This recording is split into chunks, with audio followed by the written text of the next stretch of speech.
byari barabiteguye ko ari ukutwica mu mutwe. Impamvu yabyo nuko byageze aho nk'imyaka nk'itatu ine baduha noneho cycle court, tibaba cyemera ko turangiza secondaire, batuzanira ku cycle court yazana Giheri n'abandi, ukagenda wasaze ngurangije umwaka wa 4 ngo baguhaye diplome ukaja kwigisha. Icyo gihe abana babo ko bariga, none twaje kwicura hanyuma dusanga baraturangije mu mutwe. Iyo ni intambara ya kabiri ya affects ubwoko bwacu bw'abanyamurenge. Ukarara ubuzamu ukabona amafaranga, ariko mu mutwe wawe harafunze, tutekereza ko ayo mafaranga ndara mu buzamu nshobora ndari ubuzamu nijoro kuba nshobora kuja kwiga imyuga. N'abandi bana bacu bagiye no hanze, aragenda ku kwezi akabona $2,000. Patriotisme si ugusenga, no. Patriotisme gusenga ni ugusaba imbaraga zo kukubashisha dante decision. Nanone tugarutse gato dusubiye inyuma kuri biriya byo gusengera igihugu cyavuze se gusengera ubwoko, reka tubisanishe n'ikiyumbe cyavuze se reka tubisanishe n'ikiyumbe. Ikiyumbe kuri wowe ni iki?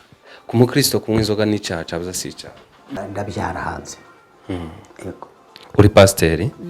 Yeshuwa azunguruka mu ngando wo munsi, amenyesha abantu uzi impundura ngurura, bwira abandi iby'uwo munsi byamamaze mu twari tukiri muri byura, byamamaze muri byura bikwire ku isi yose. Ngiye kubaha ikaze nshuti bakunzi ba IITV1 and Radio, aho muherereye mwebwe mwese tubaha ikaze mu biganiro byacu nk'uko bisanzwe. Kuri microphone mukaba muri kumwe na Rutebuka Justin, aho tugiye kuganira n'umupapa mubona kuri kamera zacu, aho tugiye kunguka byinshi bitandukanye kuri we. Ni umuntu w'umuhanga cyane tugiye kuganira, arabasha kugerageza kuduha byinshi twifuzaga kuba twamenya. Iyo abantu bumva Dr. Kavoma, uyu nguyu niwe turi kumwe, ariko nanone by'umwihariko araza kutwibwira kugira ngo tubashe kuganira twamenyanye, ndetse n'aya mazina wenda ahari yandi abantu batazi nayo aze kuyavuga. Murakaza neza. Murakoze. Tubasabe mutangire mwibwira abadukurikiranye. Nitwa Bizimana Benjamin. Ndi umupasitori. Bizimana Benjamin, aka Kavoma ko kavahe? Ni papa. Yego. Iyo abantu bumva Dr. Kavoma, reka ugerageze utubwire Dr. Kavoma wariwe. Dr. Kavoma ni Kavoma nyine, ni uwa Kavoma ka Muramira Bigarama bya Ruzigura, ni umunyabyinshi umuzigura. Mwishywa Manura, umukwe w'abagunga. Dr. Kavoma ni umugabo ukuze, imyaka irenga ho 60. Ni umugabo wubatse, ufite umudamu n'abana 7 n'abuzukuru 3. Iryo zina rya Dr. iyo ryavuye kuki?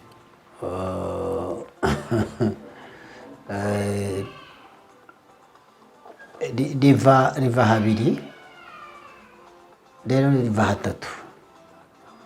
Hari abumva ko ari ryiza bakaryiyita, hari iryo bahereza umuntu baza bigita ngo ni honorere by'icyubahiro yahawe n'abandi, hakaba n'iryo ukorera ry'amashuri. Wowe rero ryavuye kuki muri zo zose uvuze? Yewe narize, ndiga amashuri abanza, ndiga secondaire, ndiga university cyiciro cya 1, cya 2 n'icya 3, mbona iyi doctora. Ntabwo ari icyubahiro, narayigiye. Yego, muri America Latine, Trinidad na Tobago. Wow. Waba warize ibiki? Nize ibiyobokamana, nize theology mu gisate icyo bita ngo ni eschatology na psychologie de religion.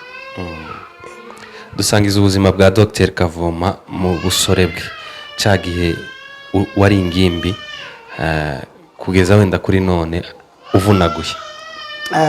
Biragoye ubu ubuzima bwanjye buciyemo ibice bitatu. Hari ibice nabayemo amfati nikiri mutoya nkiri umwana, bwari igice kinini ntamenye cyane, njyewe nakibwiwe n'ababyeyi n'urungano bavuga ko nakubaganaga cyane. Na ukeninjira mu gice cy'ubugimbi, mba muririmbyi n'umunyeshuri, umuhimbyi w'indirimbo nyinshi, mba no mu bihe by'ubwiyenge cyane, ndakijijwe n'umupagani. Yego, njya kugiramwo igice cya gatatu cyo gukizwa 84, ndakizwa ndakomeza ndagenda hagati aho ko muri za 95 njya mu kindi gice cy'ubuzima butari bukomeye bwo mu Kristo. Ndahura n'ikibazo cy'ubuzima mu Kristo, ndasitara mu Kristo, ariko ntibyamvanyemo, ndakomeza kifatamo igihe kirenga nk'imyaka itari mikeya nka 10. Nyuma ndongera ndagaruka ndahagarara neza, ntabwo naguye, oya narasitaye, ariko nza gukomeza kugeza n'ubu ngubu. Rero ni igice cya nyuma cyo mu busaza cya experience cyo guhagarara neza. Iyo umuntu ari umukristo yaravuye mu buzima bw'ibyaha, kenshi na kenshi bimutera isoni kuba yabivuga. Ese muri icyo gihe wita ko wasitaye byaba byaragenze gute? Naje kugwa mu byaha by'ubusambanyi, ndabyara hanze. Yego. Uri pasiteri? Yego, ndi umupasitori. Twese turi abakirisitu le nom.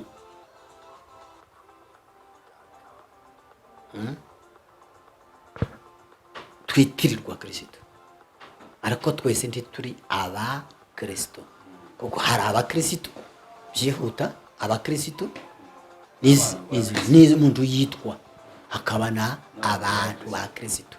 Umuntu wa kirisitu asa na kirisitu, sawa.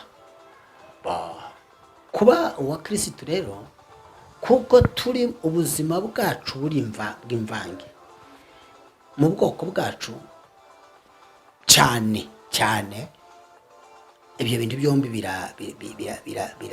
birimo, kandi abakirisitu nibo bafite pourcentage nyinshi, ni 80% y'abakirisitu, ariko abakirisitu ni nka 20%.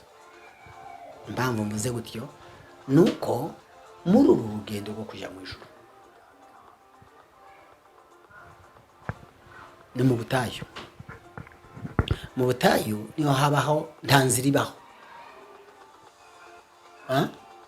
Iyo ugenda mu butayu ni wowe wenyine ugenda uca inzira, aho ukandagiye habe n'ubwo mwaba mushoreranye n'uwanyu, kuko haba umuyaga mwinshi n'izuba ryinshi, uzahakura ikirenge ushoreranye n'uwundi, noneho kuko mutaba umwe ari kundi umwe muri ya distance, habe n'ubwo wowe umurangiza gutya, azagira ati hagati yawe nawe umuyaga uzuhuha, aho yakandagiye ntuhabone, ugakandagira wowe hawe. Sinzi ni mu byumva. Paul direke ubukirisitu ni umurongo, ni ubutayu butagira inzira, aho umuntu wese acamo. Muri ya nzira rero tiwakwanga, tiwabuza rya zuba ko riva, tiwabuza ko imbeho ya nijoro iba. Ni nayo mpamvu ku manywa hagombaga kuba igicu, na nijoro hakaba inkingi y'umuriro, kuko obligatoroma ni mu butayu. Umuntu arasitara, uragenda uravuga, kuko hari ibyo tureba, hari ibyo twumva, hari ibyo tuvuga byanduza ubuzima bwacu. Gusitara si cyo kibazo, ikibazo ni kugwa hasi. Kugwa nacyo si ikibazo, ikibazo ni ukubyuka cyangwa kutabyuka, ubwo ubuzima bugakomeza. Twebwe rero ubwoko bwacu, kubera kuko turi abakirisitu, tutari muri tabia za Kristo, kuko tabia za Kristo ni kusamehe na kusahau. Ariko abakirisitu ibo wanasamehe lakini hawasahau.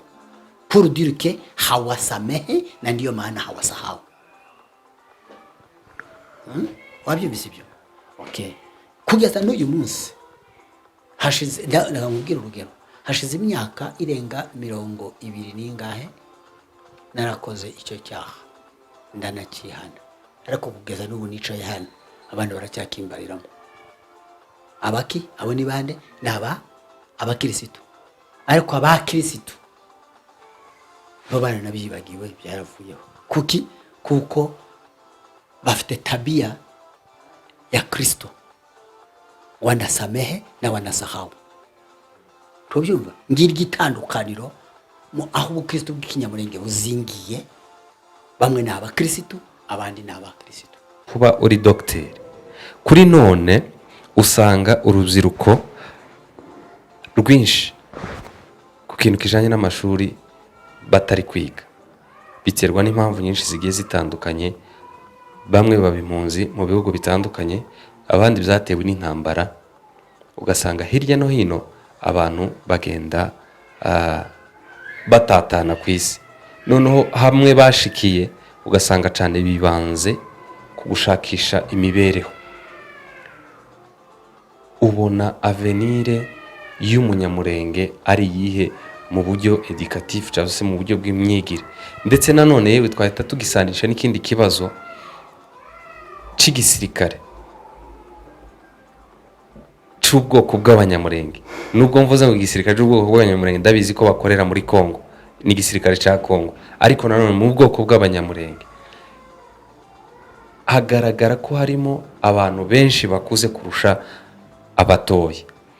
Ibyo bintu bibiri iyo birebye mu buryo bw'imyigire no mu buryo bw'igisirikare ku bwoko bw'abanyamurenge, ubona avenir ari iyihe? Dufite challenge ubwoko bwacu idatangira vuba. Twahuye n'ibintu bibiri bigoye cyangwa biruhije ubwoko bwacu, byabaye icyorezo mu myaka dusigaje yose yo kubaho. Uhereye mu gihe cya Murere muri 1964 twahuye n'ubuzima bwa destabilisation cyangwa se bwa ubuzima buhungabanye, duhungabana mentalement, duhungabana economiquement, duhungabana no mu buryo bwa sécurité na morale, bitewe n'uruhungo. Ubuzima bwo guhunga, njyewe urugero twahunze ndi mutoya, ndi umwana mutoya, ubu mfite imyaka ihaye ikabakaba 65 irenga cyangwa igera kwa 70. Ibyo kugeza n'ubu ndacyari mu ruhungo.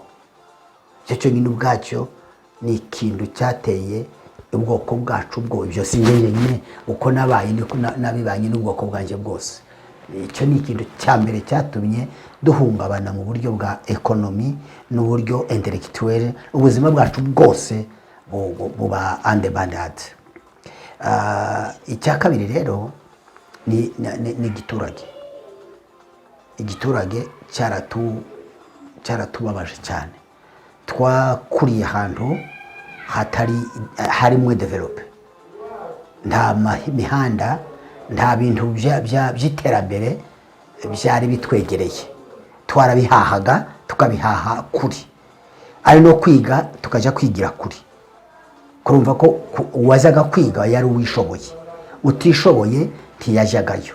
Kurumva ko deja kwa ibyo bintu ubwabyo bibaye ari handicap. Urugendo nagenzemo niga primaire secondaire na universite, usanga utangira primaire mu myaka 6 ugasanga wigiye mu bice bitandatu, secondaire ugasanga uyizi igice kimwe nturangize, bitewe n'iki no kutaba stable, no kutaba hamwe kubera ya ntambara nakubwiye. Ariko none haje kuza icya kabiri, iyo ngiyo rero biba ari byo nakwise nise ngo ni genocide intellectuelle. Nano muri iyo intellectuelle iyongera ikoramwo ikindi gice cya kabiri kigoye cyane, ni intambara intellectuelle. Aba bacu baba turero n'ababembe n'abanyindu ntibatwanze none, batwanze kuva kera.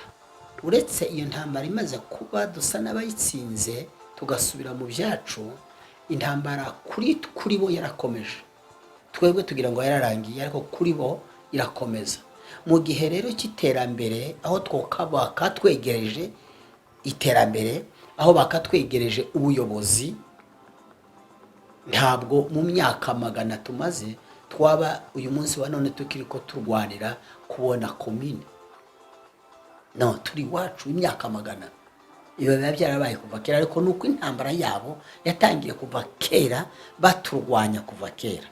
Rero bakadufatanya hamwe na bwa bujiji nakubwiye, no kuba muri milieu recule, no kuba ahantu hatari ryaterambere, bigatuma abantu batiga. Mu kutiga rero ntiduhumuke ngo tumenye ibikwiriye gukorwa. Noneho rero baza kwagura rero intambara rero iza gukomera, iza kugeraho baturwanya mu kuduha, bemera kuduha amashuri, ariko noneho baduha amashuri atadukiza. Par exemple, baduha section pédagogique gusa.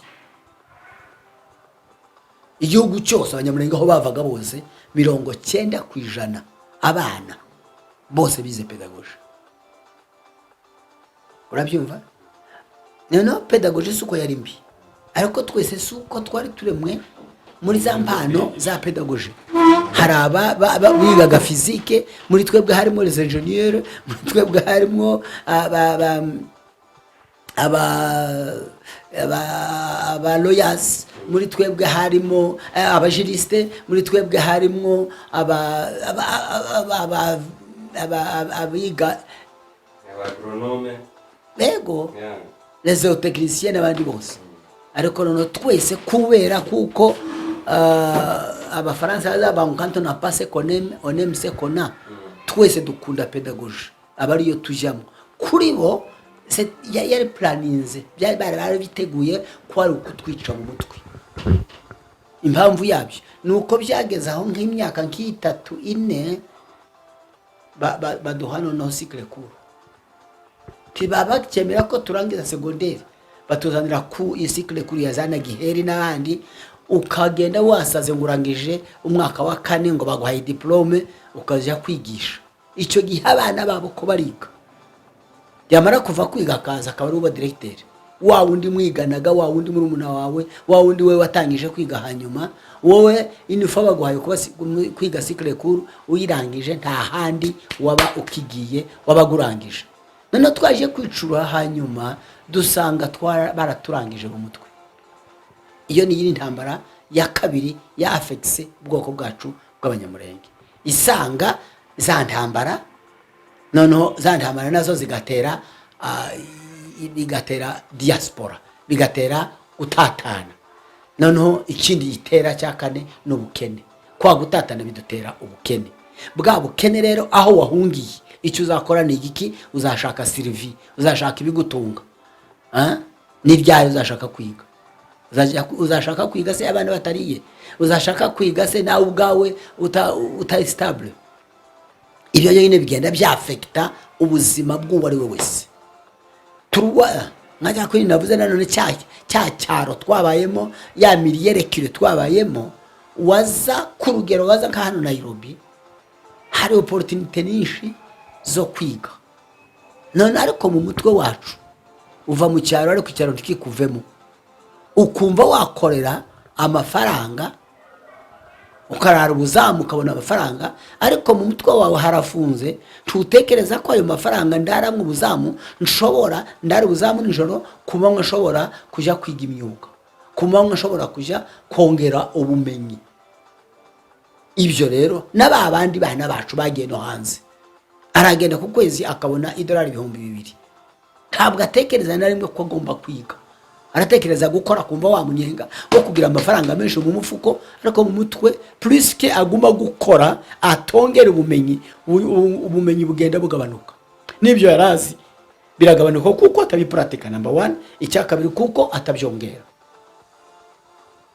Icya kane cya gatanu, duhura n'iri ntambara ikomeye yo kwirwanaho, kuko muri ibyo bihe byose igihe kimwe twabanaga na leta, ariko intambara cyane cyane uhereye za 98 kugeza uyu munsi, leta iradutererana, iraturwanya.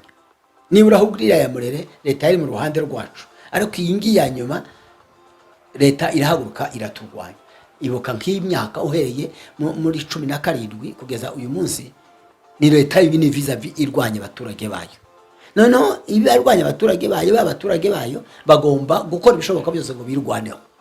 Icyo gihe niba agiye kwirwanaho, ni impunzi, nta mahoro afite, nta mutekano afite, ari we, ari n'umuryango we, ari n'ibye byose. Bibuke inzu zarahiye, amatungo yarashize, abantu barapfuye, asigaye abagerereye. Noneho babandi basigaye basigara birwanaho. Noneho muri ya ntambara yo kwirwanaho hari ubwo agira atya agahenge kaba kabaye agacika akazinaha, cyangwa akamugara amugara muri iyo ntambara agahunga, famiye yiwe iri hano bakava nka 50% y'urubyiruko dufite n'abacitse gisirikare, cyangwa n'abashitse ku icumu rya gisirikare barwanye ziriya ntambara zazasonga mbere. Tubyumva. Noneho aje hano yagiye kurwana atarize, nta mwanya yabonye wo kwigira iyo yarari. Ageze hano agiye muri cya gisirikari, arakirwanye birananiranye, intambara zirakabije, avuye yaraje hano. Aje hano ari impunzi, umutungo wose warashize, aje hano ahunze, karashaka ibyarya. Sawa, mu mutwe hari mu gisirikari, yego, kandi uzi igisirikari cya Kongo ni indiscipline. Amaze gushika hano rero aracangiye pamoja na bwa bukene, ntiyiga. Uretse n'ibyo hari ikindi cya karindwi mvuga,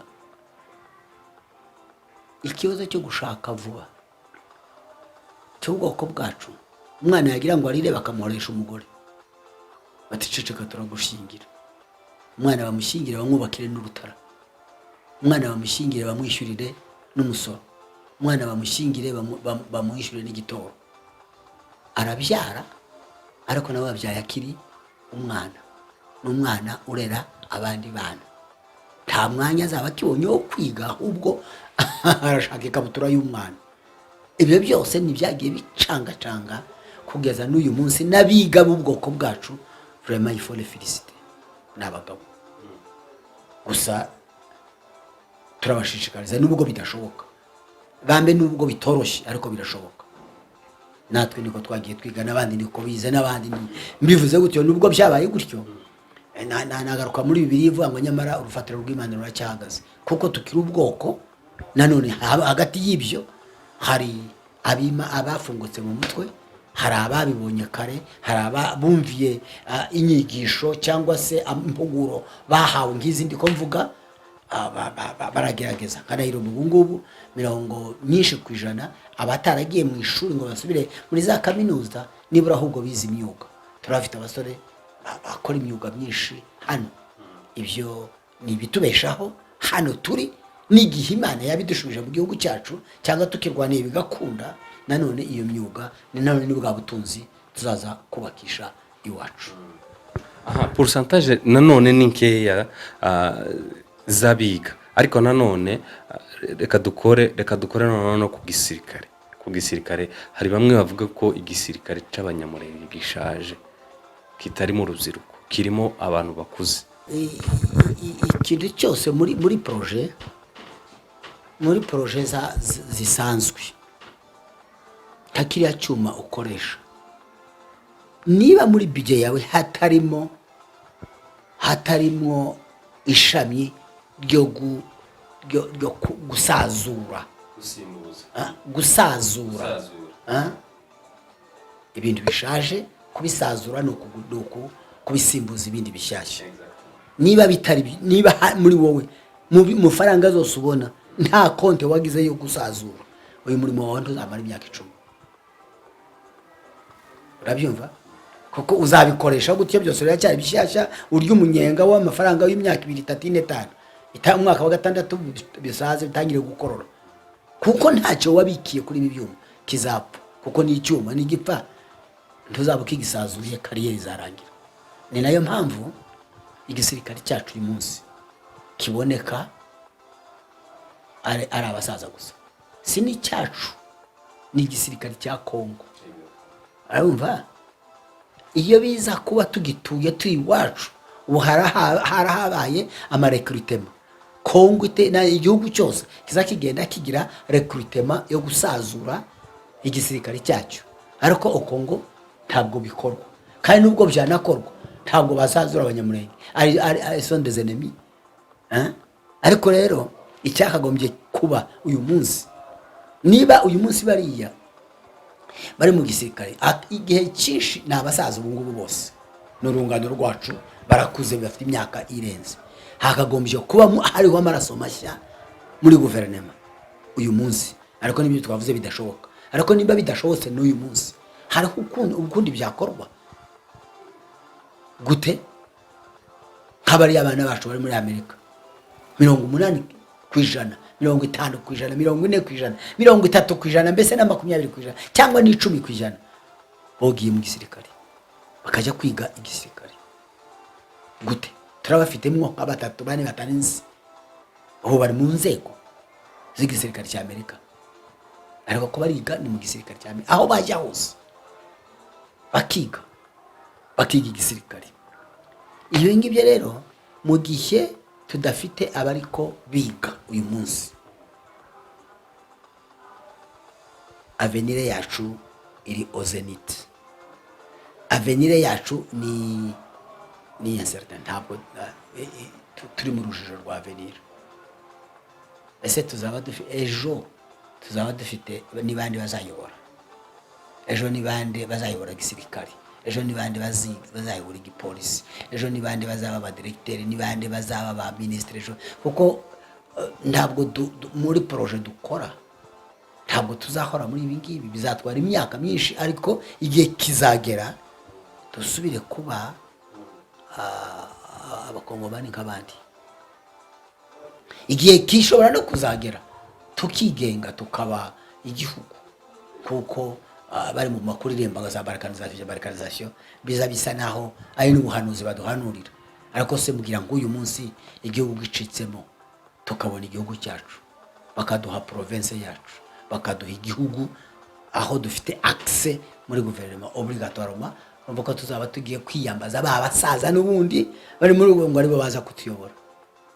Yego bazatuyobora avec experience, ariko aho isigeze imaze kubasiga, hakagombye kuba hari abagendana nayo, abafite ubumenyi bwa none, abafite iyindi tala nshyashya z'ubu ngubu, amaraso mashya akazatuyobora. Rero by'ukuri biteye impungenge, biteye n'ubwoba kuri ejo hazaza h'umunyamurenge. None hari intwari zimwe abantu baba batekereza ni nyinshi z'abanyamurenge zakoze imirimo ikomeye cyane, ariko by'umwihariko numvise nakubaza kuri bukuru ntwari. Ese ubona kongera kubona umugabo nk'uriya byoroshe?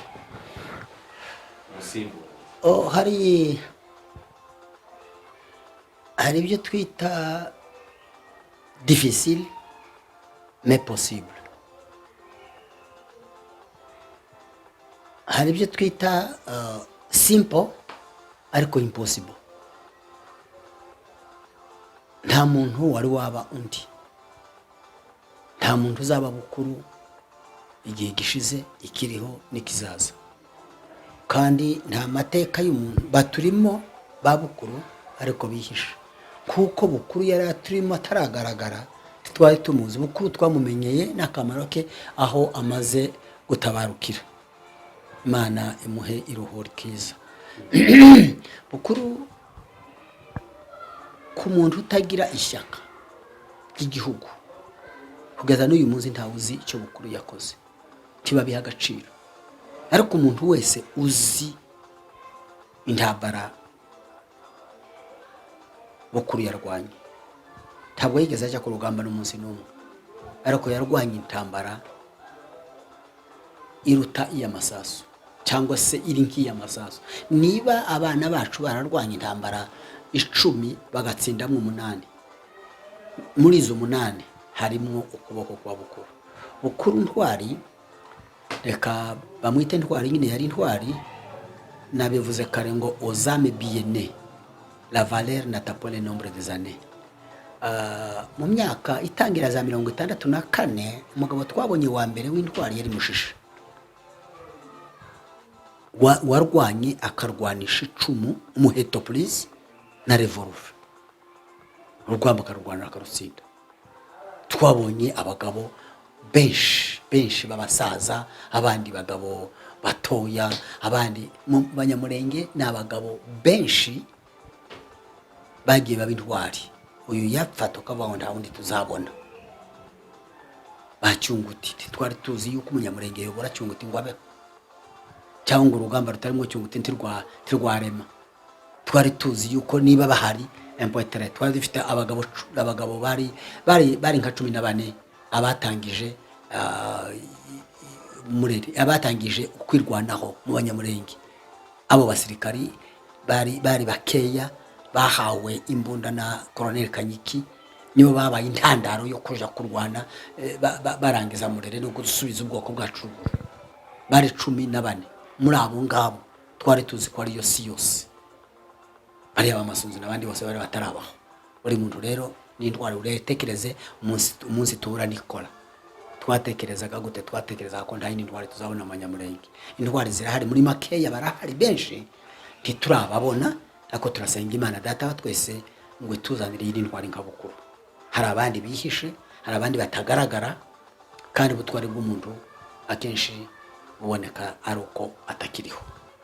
Hari n'abandi ubu ngubu Bukuru bariko bakora ibyo twebwe tutaramenya, ariko byanga byakunda ntazaza ari Bukuru, ariko azakora imirimo kiyo Bukuru ariko akora. Yakoze aho yagarukiye, Imana izaduhereza abandi babikore. Murakoze cyane. Hanyuma nanone umuntu ashobora kwibaza ikindi kintu ku bibazo Abanyamurenge bagenda bahura nabyo. Hakunze kugaragara ko Abanyamurenge benshi basengera ibibazo biri Murenge, cyangwa se ibibazo biri kuba ku Banyamurenge, kurusha uko baba involved, cyangwa se bahibera kugira ngo bagerageze gukemura bya bibazo. Ubona wowe iyo ubirebye uzakira gute?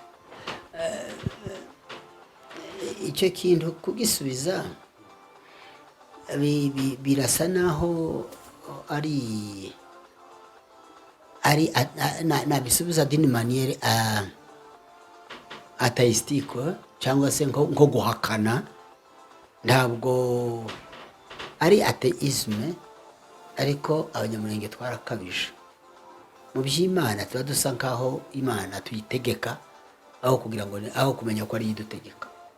Tuba dusa nkaho tuyifashe mu kuboko ari nka abapatizi, ari property yacu. Imana ni y'abantu bose, ikunda bose, kuko abantu bose ari abayo. Patriotisme si ugusenga, no. Patriotisme, gusenga, ni ugusaba imbaraga zo kukubashisha dans tes décisions. Kuko ibyo turiko tuvuga ntabwo ari igishyitsi. Dufite umugisha mwinshi wo kugira les points de référence, reference points. Dufite à l'exemple ya Nehemiya. Nehemiya yarabanzaga agaplaninga, gusenga kwari inyuma, asaba Imana ngo imufashe gusohoza yagambiriye. Tubyumva? Ntabwo yasengaga ngo Imana imufashe kurwana, Imana imubera umusirikari, Imana imubera amasasu. No, yasengaga ngo Imana imufashe mu ntambara. Gusenga kw'abanyamurenge kwabaye umuhango, bigera naho bitubera rutine, bigera naho bitubera icyaha. Mu gihe usenga ngo Imana ikora ibyo wowe ushoboye gukora, ni icyaha. Hari ibyo nje nshoboye gukora, hari n'ibyo Imana ishoboye gukora. Icyo nje nshoboye gukora ni ugutabara. Icyo Imana ishoboye ni ukumpa imbaraga zo gutabara. Sinzi ni munyumva. Ndatabara ariko nta mbaraga mfite. Ndasenga Imana ngo impe imbaraga mu gutabara, impe imbaraga mu kuvuga, impe imbaraga ni je uvuga, ariko Imana impe imbaraga zo kuvuga. Veut dire patriotisme, ishyaka ni ukwerekana ibikorwa bya rya shyaka, bya bindi bikurimwo ukabishyira hanze, Imana nayo ikabigufasha. Kuko umubembe asenze ari muvuga ngo Imana yarababwiye ngo igihugu ni cyabo, umunyamurenge akavuga ngo Imana yarababwiye ngo igihugu ni cyabo. Abandi ejo bundi nyarimo mvuga hejuru ya réveil en Afrique, ububyutse muri Afrika. Kuko hariho amasezerano biblique bivuga yuko hagomba kubanza kuzaba ububyutse bwa nyuma mbere yuko Kristo agaruka. Ubwo bubyutse bwa nyuma abanyarwanda bazavuga ngo buzahera iwabo, niko Imana yababwiye.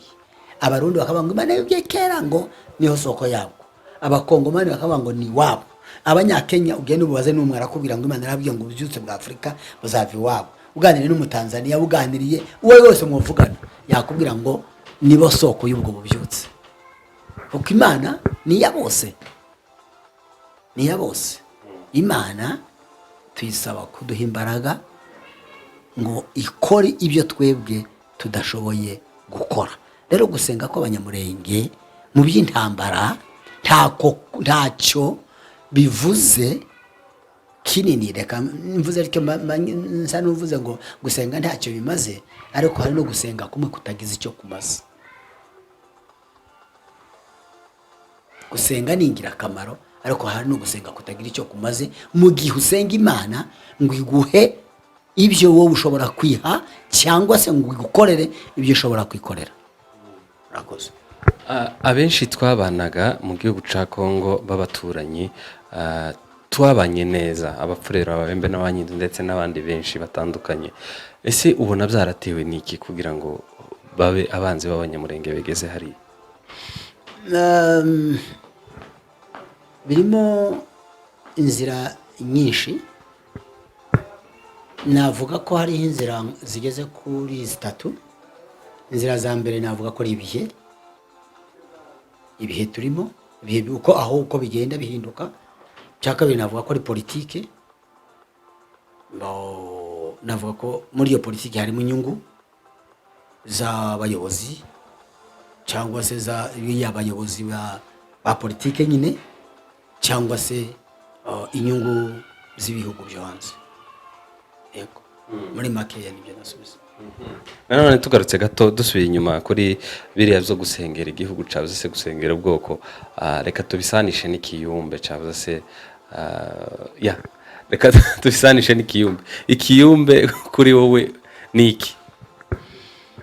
Kugeza n'ubu sindumva ikintu cyitwa ikiyumbe, kuko ni ijambo rikoreshwa mu buryo butari bwo. Rero kwiyita pasitori ntibingira kuba umupasitori, kandi abakuru bazavuga ngo izina ribi kiriza ribuza umukobwa kuruha. Kugira ngo usubize icyo kintu cyangwa ucyumve, ni uko uhera mu mizi y'iryo jambo, inkomoko y'ijambo ikiyumbi. Ubu ni icyama, ni muvuma y'ikiyumbi. Gusenga rero si muvuma. Bibiliya ivuga yuko iryo jambo rikomoka mu Giswahili ni wajumbe mu Bakorinto ba 2:20-21 turi intumwa mu cyimbo cya Kristo. Noneho kuko ryazanywe cyane n'ababembe bakunda gukoresha ururimi rw'Igiswahili babyita wajumbe. Byanavuye no mu ndirimbo ni wajumbe wake Mungu bazaririmba ngo enyi wajumbe wake Mungu, intumwa yemwe intumwa z'Imana. Umuntu wese iyo yavaga hwaje ahari akajya mu ivugabutumwa akajya gusura abandi bantu b'abakristo akajya kuvuga ubutumwa bwiza abayagiye abajyanye ujumbe abayabaye mujumbe. Tubyumva nano Biblia yarabangwe enendeni ulimwenguni mote. Iyo avuze ngo enendeni ntabwo bavangura ngo uyu ni ugenda cyangwa uyu si ugenda, twese ko tungana turi abayumbe, turi intumwa mu cyimbo cya Kristo. Rero aho iryo zina ryatangiye gukoreshwa nabi nuko habaye itsinda riyita intumwa ibo kuruta abandi n'abanyamasengesho, kandi twese uko tungana turi abanyamasengesho, ariko hari abakunda gusenga kuruta abandi cyangwa bagira umwete mu gusenga, aribo twita ngo abayumbe kuri none. Naba bagira umwete wenda kurusha abandi mu gusenga. Sawa. Noneho rero uyu munsi wa none I cannot kudefinisa ikiyumbe gikorwa none uko gikorwa nuko, ariko biragoye cyane kuko njewe nsa naho tutagendera kuri channel imwe nabo kubera kushaka kubagarura twita ngo turabanebwe ngo turaba abateoloje ngo ntibaza babyumva, ariko nitwe tubyumva kuruta abandi kuko tuzi nicyo tuvuga icyari cyo. Number 1 witwa umuyumbe bazavuga ngo ni intumwa mu cyimbo cya Kristo. Ese by'ukuri byo bakora bazakora ubutumwa? Ndabona baririmba amasaha 4 hakabwiriza iminota 30. Bedeke irya 30 gusa bariko babwiriza nibwo buyumbe. So ubutumwa se bafite bajanye ayandi masaha yose nta butumwa buba burimo. Niba yakora ikiyumbe bariko bakora ikiyumbe. Rero gukora ikiyumbe ni ukujana ubutumwa. Shobora kujana ubutumwa. Kera niho najyaga mbona icyo bita abayumbe, kandi cyane ndahiramo niho byaturutse. Abantu Imana ikabatuma bakajya gusengera umurwayi, bakajya kugira gutya, bakajya kugira gutya. Kugenda kwabo bagendaga sur ordre de Dieu, bagendaga ku mabwiriza y'Imana. Genda mukore gutya munyura ahangaha, rimwe na rimwe ntimurye, rimwe na rimwe ntimuramutsa abantu, rimwe na rimwe, kuko babaga bafite ubu message bajyanye. Ese abanone bari mu kugenda bafite iyihe message? Yego. Nanone Dr. hari ikintu dushaka kubaza kubera ko wize theology cyane. Hari ikintu abantu benshi bakunze kuba bafiteho discussion, cyangwa se impaka. Bamwe bakavuga bati kunywa inzoga ntabwo ari icyaha, abandi bati kunywa inzoga ni icyaha. Ku mukristo kunywa inzoga ni icyaha cyangwa se icyaha? Ibyo kunywa inzoga ni doctrine. Ni doctrine. Unjanye muri doctrine rero bamwe ba doctrine ni imyizerere. Buri gace buri bantu bagira imyizerere yabo. Icyo ntawe ushobora kugitanga nk'itegeko. Icyo nzi gusa Bibiliya iravuga ngo kunywa inzoga birakubaganisha kandi yunywa ntagira ubwenge. Baganiraga na Dr. Kavoma impuguke ndetse afite n'ubumenyi bwihariye rwose, ariko nanone ntitwava hano tutamusabye kuririmba akaririmbo kamwe akaririmbo kamwe muri za ndirimbo nyinshi yahimbye akaririmbo kamwe muri za ndirimbo nyinshi yahimbye. Tugenda tuzumva tukibaza aho zavuye, bamwe bakavuga ngo zanditse mu bitabo, abandi ngo ni abantu benshi batandukanye bazihimbye, ariko reka tumusabe atubwire zibiri zamenyekanye maze aturirimbiremo kamwe dusoze ikiganiro. Hari ibyo twari dushoboye tukiri batoya, ubundi tukibishoboye kuko byasimbuwe n'ibindi. Njya mbwira abana banje kuko ijwi nagiraga iyo mbabwiye ko nari konditeri baranseka bagafata ibyatsi hasi bati n'icyo kigo kimeze gityo kuko bundi umuntu agira kera kiwe ariko utibagiwe ko hari na bamwe bakomeje kuririmba hari abasaza kugeza n'uyu munsi hari abasaza nka muzehe wa sogokuru wa nay'igihugu n'uwaracyaririmba kandi ashaje hari undi n'umukecuru hano mu maboko ye hano wo mu Bagunga n'uwaracyaririmba kandi ari umukecuru ibyo byamvuyemo kabisa. N'indirimbo nyinshi twigeze uvugemo gusa zibiri hanyuma uririmbemo imwe gatoya gusa. Kuririmba za nimukora amahamba, tigeze kuririmba amafuka ya Ezekiel mu kibaya, ni nyinshi.